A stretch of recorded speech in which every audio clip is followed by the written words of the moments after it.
बुद्धं शरणं गच्छामि। मीटिंग करते हैं, ऐसी मीटिंग, ये तो छोटी सी मीटिंग है, लाखों की मीटिंग होती है, जान नहीं बचने वाले। वो पीछे जितने खड़े थे भी आपको बैठना पड़ेगा, सबको बैठना पड़ेगा, कोई नहीं खड़ा होगा। और कैमरे वाले भी अपने कैमरे लगा के बैठ जाए, पीछे से दिखाई नहीं देता तो उनको लग जाए कोई और बोल रहा है।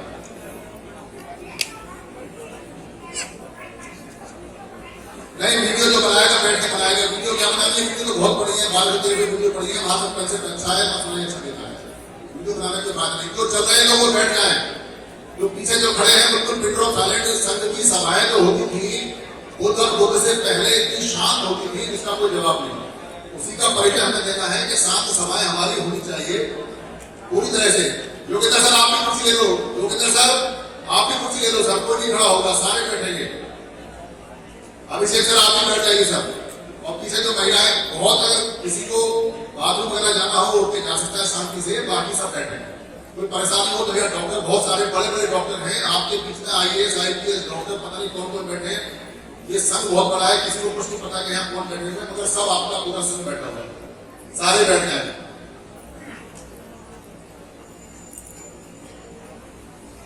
इस संघ की जो शुरुआत है, इसका जो संस्थापक है वो प्रकृति है।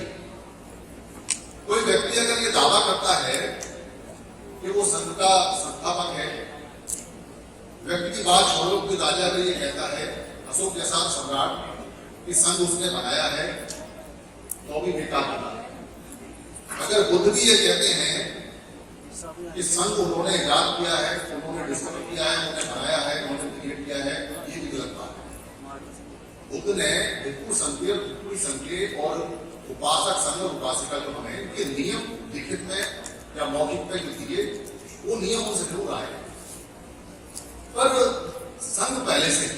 बाबा साहब की किताब पढ़ते हो, उसमें आपने देखा होगा सिद्धार्थ गौतम को सजा मिलती है जब वो युद्ध के लिए मना कर देते हैं, पानी के युद्ध के लिए, तो जो सजा देता है वो संघ देता है। इसका मतलब संघ पुराना है और संघ के जो नियम हैं वो प्राकृतिक हैं और संघ प्रकृति ने बनाया है।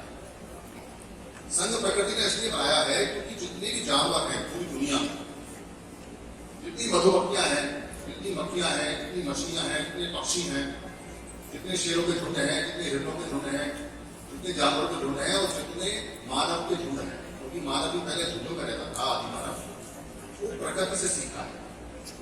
और उसने ये जाना कि अगर इकट्ठे रहते हैं तो जिंदा रहते हैं, इकट्ठे रहते हैं तो सुरक्षित रहते हैं, इकट्ठे रहते हैं तो बच्चे हमारे बच जाते हैं। शेरों के जब झुंड आते हैं तो बच्चों को बीच में कर लेते हैं हिरण, और वो चारों तरफ सुरक्षा के लिए जो बड़े बड़े ताकतवर हिरण खड़े होते हैं। जब शेरों के झुंड आते हैं तो भैंसों के बच्चे बीच में आ जाते हैं और शेर उन तक नहीं पहुंच पाते, जो कमजोर बूढ़े होते हैं वो उसको बीच में ले लेते हैं और शेरों के झुंड उनसे नहीं लड़ पाते, चले जाते। और जब अकेला शेर कहीं घूमता है तो कुत्तों के झुंड उसको फाड़ के खा लेते हैं। इस झुंड को संघ बोलते हैं। ये संघ पूरी दुनिया में अगर सबसे पहले कहीं इसका कंसेप्ट मानव के अंदर आया और इसके नियम बनाए, तो वो हमारे जो महापुरुष हैं, जो हमारे महासमय हैं, जो हमारे लोग हैं, उनसे पहले के बुद्ध के उन्होंने बनाया। इसलिए जो भी संघ चलता है पूरी दुनिया में, या पूरी दुनिया में जितने भी संघ हैं, वो सारे संघ हमारी कॉपी हैं, वो सारे संघ हमारे कॉपी हैं। हमारे यहाँ संगठन नहीं होता था, हमारे यहाँ कोई प्रधान नहीं होता था, हमारे यहाँ कोई जनरल सेक्रेटरी नहीं होता था, हमारे यहाँ कोई सचिव नहीं होता था, और हमारे यहाँ कोई जाति भी नहीं होती थी, हमारे यहाँ कोई वर्ण भेद नहीं होता था। हमारे यहाँ सिर्फ दो शब्द चलते थे, एक समण और एक ब्राह्मण।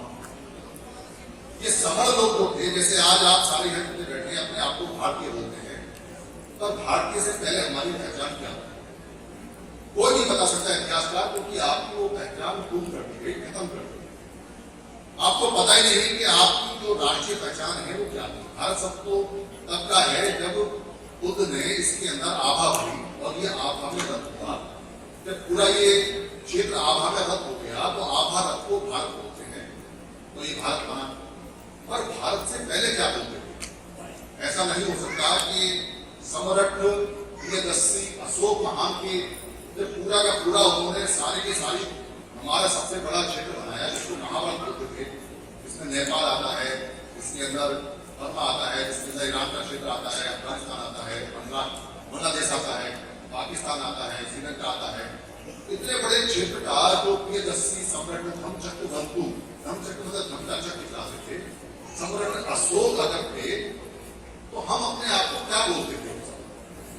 ये आपको कोई नहीं बताने वाला, ये इसलिए बताने वाला क्योंकि इस शब्द में आपके देश के मालिकाना हक की खुशबू आती है, आपके देश के मालिकाना हक होने की और आपके जन्म मालिक होने की इसके अंदर पूरी पूरी कुंजी है।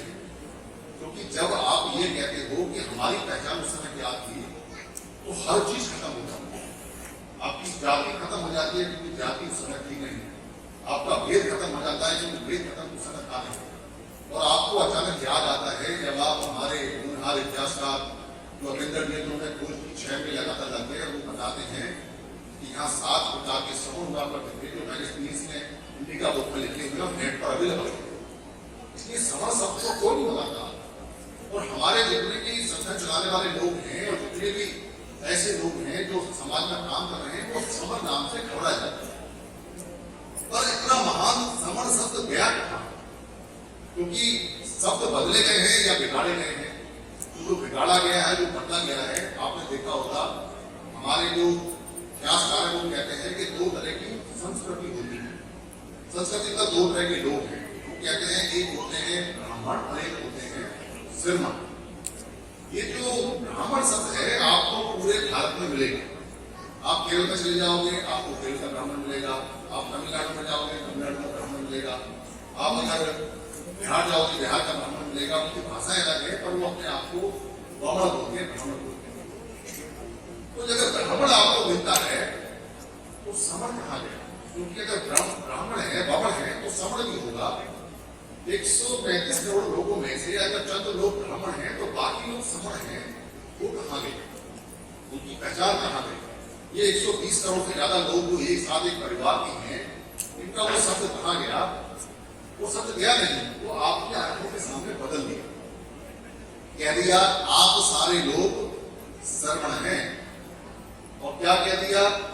श्रवण का मतलब होता है श्रम करने वाला। क्या कर डाला दिमाग में? जन्मजात श्रम करने वाले श्रमिक लोग। और क्या कह दिया? श्रम कार्ड, श्रमदान, श्रम मंत्रालय, श्रमिक, ये चीजें यानी कि मेहनत भी करो और दान भी करो। या आइडेंटिफाई कर लो कि तुम जन्मजात श्रमिक हो, उसका कार्ड बनवा लो। और अगर आप बाबा साहब की बात मानोगे और बाबा साहब के अनुसार उनका सोलो बोली पढ़ो, ये सोलो बोली जरूर पढ़ा जाए। क्योंकि बाबा साहब अम्बेडकर ने एक किताब सोलो बोली मिलती है, ना तो वो जो किताब लेके गए मराठी की डिक्शनरी लेके गए, ना वो इंग्लिश की लेके गए, ना वो फ्रेंच की लेके गए, ना वो जर्मनी की लेके गए, ना वो संस्कृत की लेके गए, वो पाली की डिक्शनरी लेके गए। और उस समय देखे गए जब पानी को कोई नहीं जानता था पानी क्या है। तो इतने महान व्यक्ति का जो आदमी भारत के नंबर 1 के ज्ञाता है, अगर सोलो बोली पानी का देके जा रहे हैं और ये कह रहे हैं कि अंग्रेजी में लिख रहा हो और नहीं पढ़ा, तो सोलो बोली कोई खतरनाक चीज है, कोई बढ़िया चीज है जिसको वो जान गए थे उसमें आपको श्रम शब्द नहीं मिलेगा, श्रमिक नहीं मिलेगा, आपको श्रम संस्कृति नहीं मिलेगा, आपको मिलेगा श्रवण। और जब आप श्रवण शब्द में जाओगे तो आपको पता चलेगा, जब मैगजीन्स की इंडिका में जाओगे कि श्रवण राजा थे, तो सम्राट अशोक महाश्रवण राजा थे, तो सारे किसान श्रवण थे। तो पत्थरों पे जब अशोक ने लिखवाया तो जो लिखने वाले लोग थे वो कौन थे? श्रवण। और उनको पढ़ने वाले लोग कौन थे? श्रवण। और जितनी भी यहाँ इंडस्ट्री हुई और जो स्वतंत्र जैसा व्यापारिक उसको आत्मनिर्भर होते थे, जो 26% जीडीपी पूरा इंडिया चलाता था, वो व्यापारी कौन था? श्रवण।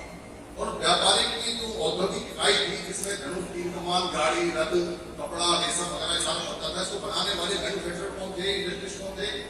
श्रवण। तो किसान कौन थे? सारे कृषक कौन थे? श्रवण। तो खेत किसके थे? श्रवणों के। तो राजा कौन था? राजा कौन था? सम्राट अशोक श्रवण। तो सेनापति कौन था? श्रवण। तो जो दुनिया का नंबर 1 जो ज्ञान देने वाला व्यक्ति है, जो पूरी दुनिया में फेमस है, वो कौन था? बुद्ध, सिद्धार्थ गौतम, समण।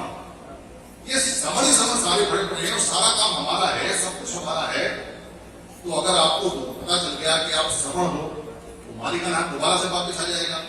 इसलिए उसको बदल के सरल कर दिया, वो सब पाली का नहीं और हमारे दिमाग में डाल दिया और समझ गायब कर दिया, समझ शब्द खत्म कर दिया। पर समझ भ्रमण दो शब्द लगातार पुराने संघ, पुराने सूत्र पीटक, पुराने त्रिपीटक, पुराने धर्म पीटक, पुराने धर्मपद, पुराने विनय पीटक में लगातार चल रहे हैं, समण और भ्रमण। तो वहां से खत्म नहीं हुआ, ये शब्द वहां के शब्द हैं। इसलिए बाबा साहब की सारी बात पत्थर की लकीर है जो उन्होंने लिखा हुआ है कि सब उनका कमाल का है। और ये छोटी सी किताब है, 16 वॉल्यूम, इसको जरूर पढ़ना चाहिए और इसको देखना चाहिए। तो जो समण है और जो संघ है, इसकी दिक्कत कहां आ रही है? इसकी दिक्कत ये आ रही है कि बाबा साहब अम्बेडकर ने ये कहा हमको कि आपको एजुकेट करना है, आपको एजुकेट होना है और आपको ऑर्गेनाइज होना है। पर हमारे जो लोग हैं वो बाबा साहब को समझे नहीं। अंग्रेजी में उन्होंने डिक्शनरी में देखा और उन्होंने देखा कि ऑर्गेनाइज का मतलब संगठन है, तो हिंदी वाले लोगों ने बदल के लिखा हुआ। पर पाली की डिक्शनरी आप उठाओगे तो उसमें संगठन का मतलब बड़ा खराब बेकार घटिया है। जब हम ये कहते ना कि यहाँ दो भाइयों में ठन गई, इनमें आपस में ठन गई, तो ठनने का मतलब लड़ाई होगी। और जब संग संग रहने वालों में ठन जाए तो कहते हैं संगठन, यानी साथ साथ रहने वालों में ठन गई, लड़ाई हो गई। तो संगठन का मतलब होता है साथ साथ रहने वालों में लड़ाई होना। ये शब्द पाली में नहीं है, पाली में सिर्फ संघ है और संघ को बाद में गै से बना के संघ का। माँ कहती है अरे बच्चों संग रहना, पिता कहते हैं अरे बेटा कुंडली में संग संग रहना, हमारे संत कहते हैं संगत में रहना, संग संग रहना, साधु संगति करो, संग संग रहना। और बाबा साहब कहते हैं ऑर्गेनाइज। ऑर्गेनाइज का मतलब है कि सारे छोटे छोटे टुकड़े सब सेंटर में एक साथ रहेंगे, इसका मतलब नहीं है ऑर्गेनाइज आप चेक करना। तो बुद्ध क्या कहते हैं? बुद्ध कहते हैं संघं शरणं गच्छामि, संघं शरणं गच्छामि, संघं शरणं गच्छामि। और हमारा पूरा भारत और भारत महाभारत और पूरी दुनिया रटती है इस बात को कि हमको आदेश मिला हुआ है कि संघ की शरण में जाना है और रोज लड़वाते हैं हमको और रोज लड़ने वाले भी हैं। और संघ की शरण में नहीं जाते क्योंकि वो क्या करते हैं, उन्होंने ये सोचा कि संघ तो जो दूसरे लोग लेके उनका संघ है, कोई उनका संघ नहीं है। संघ आपका है, संघ भारत का है। संघ के नियमों को पूरी दुनिया दे जा सकती है, फायदा पा सकती है, पर संघ के मालिक आप हो और आपको तो रोज आदेश है संघं शरणं गच्छामि। तो संघ में जाते क्यों नहीं हो? क्या कारण है संघ में जाने का? संघ में जाने से परहेज क्यों कर रहे हो?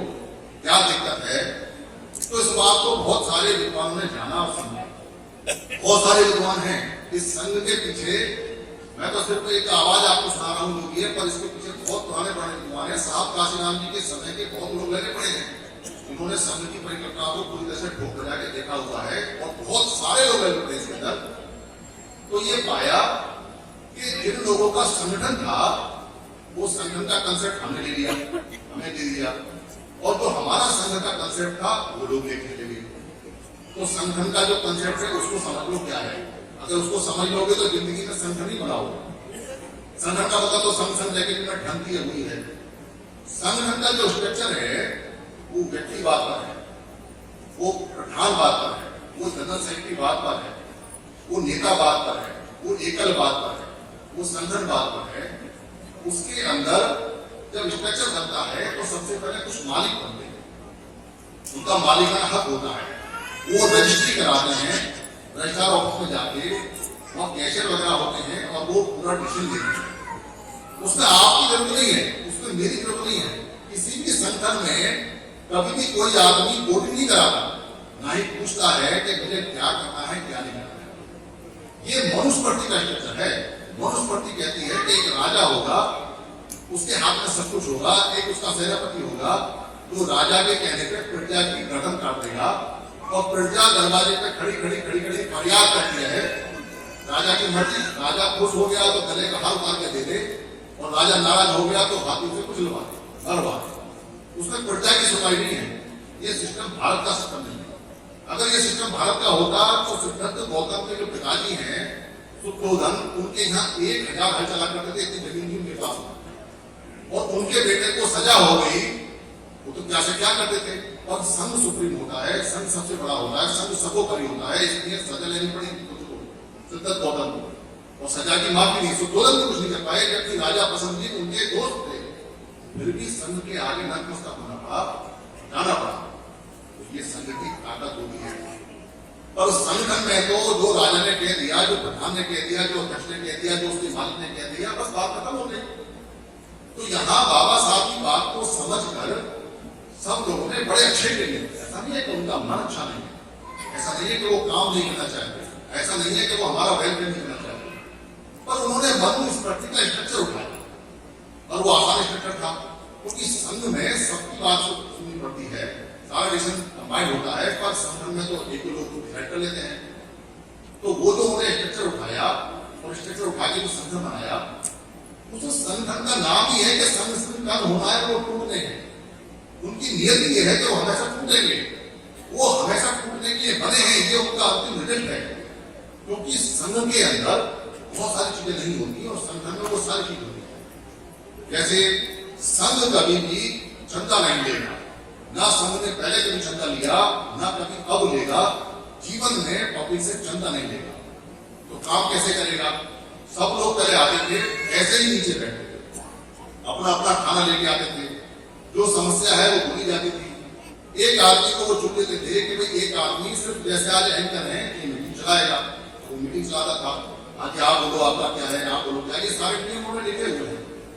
और वो सारा का सारा जो सिस्टम है वो संघ पर चलता था, बहुमत से डिसीजन होते थे, उसमें अधिकरण भी था, विवाद हो जाए तो 7 प्रकार से विवाद को ठीक करना है। कोर्ट का जो पहला नियम है बुद्ध ने बनाया, बुद्ध ने पहला न्यायाधिकरण बनाया, पहली जुडिशरी कोर्ट ने बनाई, कोर्ट ने पहले जज बनाए, और जज के नियम बुद्ध ने बनाए, ये सारी चीजें वहां चली। तो जो संगठन का जो स्ट्रक्चर है वो हमारा नहीं है, इसलिए उसके रिजल्ट उसको जाते हैं जिसका वो स्ट्रक्चर है।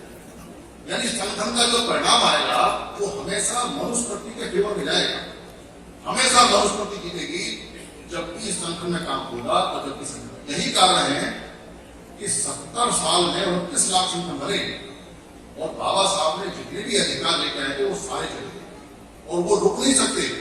अगर संगठन रहेंगे तो वो सब जाएंगे। इसलिए संगठन वालों को बताया गया कि भाई आपका जो स्ट्रक्चर है, आपकी कमी नहीं है, आपने तो बड़े मन से काम किया, और हमें तो आदेश दिया कि पैसा दे दो, हमने दिया, धंधा दे दो, हमने दिया, वहां खड़े हो जाओ, हम खड़े हुए, पर परिणाम नहीं आ सकते। आप पूरे जिंदे गढ़ जाना, मर जाना, और संगठन में परिणाम नहीं आ सकते, कभी नहीं आ सकते, क्योंकि उसका रिजल्ट अंतिम जो है वो टूटना है, और वो अपने मालिक के फेवर में जाएगा। यानी संगठन हमेशा अपने मालिक के फेवर में रिजल्ट करेगा। ये ठीक ऐसे है जैसे एक कुत्ता आपने पाल लिया, और वो पालतू कुत्ता आपका है, वो किसी के साथ चला जाए, तो जैसे आप उसका नाम बुलाओगे तो रोज आपके पास आ जाएगा, वो रहेगा आपके विरोध में, वो काटेगा उसको जिसके साथ चला है, आपको नहीं काटेगा कभी। वैसे ही संगठन के रिजल्ट उसको जाएंगे जिसपे वो आधारित है, और वो आधार हमारा नहीं है।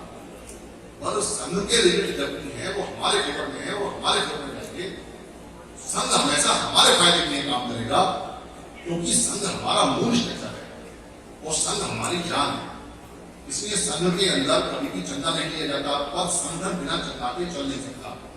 संगठन में कभी परिणाम नहीं आ सकते, और संघ बिना परिणाम के हो नहीं सकता, ये बेसिक अंतर है। और हमारे यहाँ जो संघ चलता था, जब तक हम संघ में रहे तब तक हम सुरक्षित रहे। आज हमें ये बार बार बताया जाता है कि हम जितने लोग हैं ये सारे के सारे इकट्ठे हो जाओ, इकट्ठे हो जाओ, इकट्ठे हो जाओ, सारे संगठन कहते हैं इकट्ठे हो जाओ। वो इस बात को तो जानते हैं कि इकट्ठा होना ही हमारा सबसे बड़ा फार्मूला है कि हम जीतेंगे, पर वो खुद नहीं मानते इस बात। सारे संगठन कहते हैं इकट्ठे हो जाओ, पर खुद नहीं इकट्ठे। तो हमारे जो 29 लाख संगठन है, उनसे हम कई सालों से निवेदन कर रहे हैं, बहुत सारे लोग निवेदन कर रहे हैं, अरे भाई अब तो इमरजेंसी आ गई, अगर आप इकट्ठे नहीं हुए तो आप मानेंगे। तो उनको बुलाया, उनकी दावत की, उनको बुलाया, उनसे कहा कि इकट्ठे हो जाओ, पर उन्होंने कहा कि इकट्ठा होना तो ठीक है, बहुत बढ़िया है, पर वो इकट्ठे होने के लिए कुछ अड़मने से हैं। तो हमने कहा कि दिक्कत क्या है? तो उन्होंने कहा कि इकट्ठे होकर संगठनों का नेता कौन बनेगा? आप बन जाओ नेता, जिसको बनना है बन जाओ। हमें तो बंदा नहीं, हम तो पब्लिक है, पर आप इकट्ठे हो जाओ। तो उन्होंने बहुत दबाव में कहा कि संगठनों का एक झुंड बना के फिर एक नया संगठन बना लेते हैं। भाई संगठन से बात नहीं बनेगी, आप संगठन खेलना इसको बंद करो, क्योंकि संघवाद हमारी पूंजी है, संघवाद से हम जीतेंगे। और वो नेता भी नहीं चुन पाए, वो आपस में इकट्ठे नहीं हो पाए। उन्होंने कहा कि आप ही नेता चुनो। अब हम तो पब्लिक है, हम उनका नेता कैसे चुने? जिसको आप नेता चुनोगे पार्टी भाग जाएंगे। तो हमने ये तय किया और ये बात की कि भाई हमारी जान कैसे बचे। तभी 2 अप्रैल 18 की घटना घटी और 2 अप्रैल 18 में हमारा जो एक अधिकार था, जो हमारा संविधान का एक पेज था, वो फाड़ के फेंक दिया और उस संविधान के पेज को जोड़ने के लिए हमने सबसे निवेदन किया। जो हमारे लोग हैं पार्लियामेंट में बैठे हैं, विधानसभा बैठे हैं, उनसे निवेदन किया। जो संगठनों के लोग हैं उनसे निवेदन किया। जितने भी लोग हैं सारे जो हमारे अगुवा हो गए उनसे निवेदन किया, पर कोई नहीं आया। तो जितने लोग थे जान बचाने के लिए खुद ही सड़कों पे आ गए, सब सड़कों पे आ गए हैं। जितने लोग बैठे सब सड़कों पे आए। सड़कों पे आने का रिजल्ट क्या हुआ? आपने देखा कि ना तो आपने पार्लियामेंट में अर्जी दी, ना आपने गुहार लगाई, ना आपने कोई टिकट दिया। आप तो सड़कों पर खड़े हुए 4 घंटे के लिए और संविधान को ये पता चल गया, अरे तो संघ है, ये तो संघ है। उस दिन ना कोई कास्ट थी, ना उस दिन कोई संगठन था, ना उस दिन कोई राजनीतिक पार्टी थी, ना उस दिन कोई नेता था। तो इसका मतलब हमारे खून में संघ है। इसका मतलब हम इकट्ठा होना जानते हैं। इसका मतलब बाप दादाओं की पूंजी है, हमारे पास जमी पड़ी है, हम उस पूंजी का इस्तेमाल नहीं करना जानते। अचानक हो गई तो हमको ये समझ में आ गया, भाई बाबा साहब ने कहा था कि शक्ति तो विदा पीपल में है, संविधान में नहीं है। संविधान तो विदा पीपल से होता है। इसलिए विदा पीपल अगर सड़क पे आ जाते हैं तो संविधान कहता है कि संघ आ गया, बहुमत आ गया, ले जाओ अपना अधिकार। और संविधान ने बिना मांगे हमको हमारा अधिकार दे दिया। तो 4 घंटे के लिए अगर संघ में आए तो एक अधिकार बच गया, और अगर हमेशा के लिए संघ में रहोगे तो सड़क पर नहीं जाना पड़ेगा, फिर सड़क पर नहीं आना पड़ेगा। क्योंकि जिनके संघ होते हैं वो कभी सड़क पर नहीं आते, वो कभी डिमांड नहीं करते। आप भारत में देख लो, जो सिखों का संघ है वो सड़क पर नहीं आता, उनकी सरकार वहां हो या ना हो, उनके काम होते हैं। आप जाटों का संघ देख लो, हरियाणा में उनकी सरकार नहीं है पर उनकी चलती है। आप दुनिया के किसी भी लोगों का संघ देख लो, वो सड़क पर नहीं आते। सबसे ज्यादा सड़क पर हम ही आते हैं, और हमसे ज्यादा कोई एजुकेशन करता नहीं, पर परिणाम नहीं आते। परिणाम इसलिए नहीं आते क्योंकि संघ में नहीं आते, संगठन में आते हैं, और संगठन के परिणाम उनके फेवर में जाते हैं, वो कभी हमारे फेवर में नहीं आ सकते। कोई व्यक्ति कहे कि संघ ने ये काम किया, वो काम किया, क्या काम माना जा सकता है, पर अगर आप पूरा देखोगे तो 70 साल में सारे अधिकार चले गए, संविधान भी चला गया, रोजी चली गई, व्यापार चला गया, किसान खेती चली गई, मजदूरी चली गई, नौकरी चली गई, वैकेंसी चली गई, सरकारी डिपार्टमेंट चले गए, और तो और जो देश में रहने का अधिकार है उसको भी डाले पड़े वाले। ये सिर्फ इसलिए हुआ है क्योंकि हम संघ में नहीं है। तो बहुत सारे जो बुद्धिजीवी हैं, बहुत सारे जो लोग हैं, वो देख रहे हैं, बहुत कर रहे हैं कि संघ कैसे काम करता है, कैसे नहीं करता। तो बहुत सारा को तो यकीन नहीं हो सकता कि ये संघ हमारा है, हम भी है, तो उनको यकीन करना पड़ता है। अरे भाई हमारा ही संघ है, पढ़ लो, लिख लो, देख लो, संघ तो हमारा ही है। अब इसको हम समर संघ कह रहे हैं, क्योंकि अब गवर्नर ने अपना संघ बना लिया है, इसलिए इसको संघ पूरा न कहकर समर संघ बोल रहे हैं, समर का संघ है। तो वो कहते हैं, क्या कहते हैं, वो कहते हैं कि ये जो समर संघ है इसका मालिक कौन है, तो चला कौन रहा है, ऐसा पूछते हैं। तो क्या कहता है धर्मपद, क्या कहता है हमारा ट्विटर, क्या संघ के मालिक बुद्ध थे? इतने जानकार है, सब कहते नहीं, बुद्ध संघ के मालिक नहीं। इन्होंने नियम बनाए दिए, वो भी बुद्ध के मालिक नहीं है। क्या उन्होंने किसी को संघ का मालिक बनाया, या आपने कभी पढ़ा कि संघ का मालिक बुद्ध ने किसी को बनाया हो? क्या आपको किसने ये समझ आया कि बुद्ध को किसने संघ का मालिक बनाया हो? क्या पूरे इतिहास में जो हमारा संघ है वहां से लेकर आज तक कोई संघ के मालिक का एक भी नाम है? संघ के मालिक का आपको एक नाम नहीं मिलेगा। इसका मतलब संघ के अंदर व्यक्ति नहीं होता, कितने व्यक्ति आए और कितने चले गए, कितने आए और कितने चले गए और चले गए, और संघ का मालिक व्यक्ति नहीं हो सकता। ये इसका नियम है, ये इसका आधार है। इसलिए संघ का मालिक जो पिता कहता है, जो सुख पिता कहता है, जो बुद्ध ने बनाया नियम और जो पैसे चला रहा है, संघ का मालिक संघ रहेगा। हमेशा संघ रहेगा। इसलिए संघ अजय है, इसलिए संघ अमर है, क्योंकि संघ का कोई बिगाड़ेगा। कोई व्यक्ति आना चाहे आ जाए, कोई जाना चाहे जाए। तो संघ किसका है? संघ हर उस व्यक्ति का है जो भारत में समण है, जो भारत का समण है और विदेश में जा रहा है और विदेश में रहता है। जो समण है यानी जो भ्रमण नहीं है, वो सारे समण हैं और वो सब इसके मालिक हैं, इसके जन्मजात सदस्य हैं। तो उनकी सदस्यता को कोई नहीं रोक सकता, वो पैदाइश है। इसलिए 29 लाख तो हमारे इतने संघ हैं, उनसे ये कहते हैं कि भाई संघ सबका है, संघ आपका भी है, संघ उस व्यक्ति का है, सबका है। तो जो माँ के पेट में बच्चा पैदा होने वाला है उसका भी संघ है, वो भी उसका मेंबर है। और जो बूढ़ा हमारा मरा है अस्पताल के अंदर, उसका भी समर्थन है, वो भी मेंबर है, चाहे भले ही वो अभी एक्टिव है या नहीं है। तो जो आप लोग हो वो सारे एक्टिव हो, तो काम करने लगे हो, और बाकी लोगों को तो खबर ही नहीं दी। इसलिए खबर नहीं दी तो उनको पता नहीं कि समर संघ क्या है, क्या है। क्योंकि समर संघ को बनाने में थोड़ा सा टाइम लगा, पर लोगों ने बहुत चीजें समझ लिया। तो समर संघ की जो मेंबरशिप है वो जन्म जाते हैं। यहाँ समर संघ का जिंदगी में कभी रजिस्ट्रेशन नहीं हो सकता, ना ही इसका बैंक अकाउंट हो सकता है, क्योंकि पहले इसका कुछ रजिस्ट्रेशन हुआ ही नहीं। और समर संघ का पूरा देश है, तो समर लोग पूरे देश के मालिक हैं। ये रजिस्ट्रेशन लोगों का करेंगे या कोई इनका करेगा? इसलिए समर संघ का कभी रजिस्ट्रेशन नहीं हो सकता, समर संघ का कोई मालिक नहीं हो सकता। और समर संघ जो चलती है, इकाई चलती है, वो समर के द्वारा, संघ के द्वारा चलती है। इसलिए जो इसमें काम करते जाते हैं वो काम कर रहे हैं, और जो काम नहीं कर रहे हैं वो काम करने के लिए आ जाएंगे, पर मेंबर्स के सारे के साथ। तो क्या समर संघ में व्यक्तिवाद हो सकता है? समर संघ में कभी भी जिंदगी में व्यक्तिवाद नहीं होता। समर संघ में कोई व्यक्ति आगे नहीं बढ़ेगा, समर संघ का कोई नेता नहीं हो सकता। और समर संघ का अगर कोई नेता घोषित किया जाता है तो ये संघ घात है, ये संघ घात में आता है। और संघ घात की सजा समर संघ में बहुत कठिन होती है, इतनी कठिन होती है कि गौतम को निकाल दिया। जैसे हमारी पंचायतों में कहते हैं इसका हुक्का पानी बंद और उसको राज्य से बाहर, वो हमारे समर संघ का पुराना नियम है। तो समर संघ के अंदर कभी भी किसी हालत में कोई भी समर संघ को राजनीति में नहीं लेके जा सकता, क्योंकि समर संघ कभी भी राजा के पैरों में नहीं पड़ा होगा। उस समय भी बुद्ध जब समर संघ का पूरा सिस्टम बैठा करते थे, बातचीत होती थी, उससे पहले भी तो पसंदी राजा बुद्ध के सामने, संघ के सामने बैठा था और संघ से पूछता था तो ये काम करना है, ये नियम है, आप बताएं कैसे करें, कैसे। यानी राजा भी राजा होते हुए भी पसंदी संघ से पूछा करता था कैसे काम होना है, कैसे। संघ अपनी राय देता था, बहुमत होता था। इसलिए समर संघ जीवन में कभी भी पॉलिटिक्स नहीं जाएगा, कभी। पर बाबा साहब कहते हैं कि पॉलिटिक्स में जाना है तो समर संघ नहीं जाएगा, समर लोग जाएंगे, समर लोगों को जाना चाहिए, क्योंकि 120 करोड़ लोग हैं। और जो पार्लियामेंट की व्यवस्था है और जो पार्लियामेंट में चलता है वो क्या है? वो है भारत गणराज्य संघ। वो भी बाबा साहब ने बनाया है, और बाबा साहब ने साफ साफ कहा है कि मैंने ये सारा सिस्टम अपने पुराने संघ से उठा के बनाया है, उसमें सारे वही नियम है। इसलिए हम संविधान को अपना नेता बोलते हैं, क्योंकि संविधान उसकी प्रति कॉपी है, उसकी फोटो कॉपी है, मॉडर्न फोटो कॉपी है। उसमें शुद्ध पिटक बोलते हैं, इसमें आर्टिकल बोलते हैं, और सारे नियम वैसे के वैसे हैं। समझ में नहीं आती पर समझ लो, जो पुराना संघ है वो संविधान में नए रूप में बाबा साहब ने दिया है। कुछ नियम उसमें नहीं दे पाए क्योंकि बहुत उनके हाथ में नहीं था, तो सब आप पूरे कर लेना, कोई समस्या नहीं है।